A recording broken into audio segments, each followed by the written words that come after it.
Murat oynasın hele oynasın değil mi? Oynasın. Boşuna bir şey yapmışım. Sözün yok. Oynasın bana.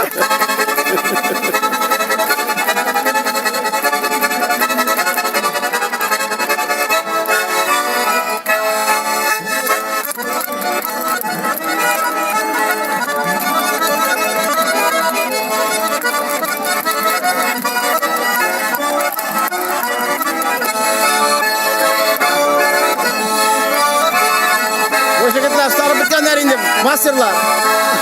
Baltaçlarında onunla konuşuyor. Yok onda. Dige, onlar bana iyi. Çok uzun bittiler. Bunlar kaldılar. Malatya.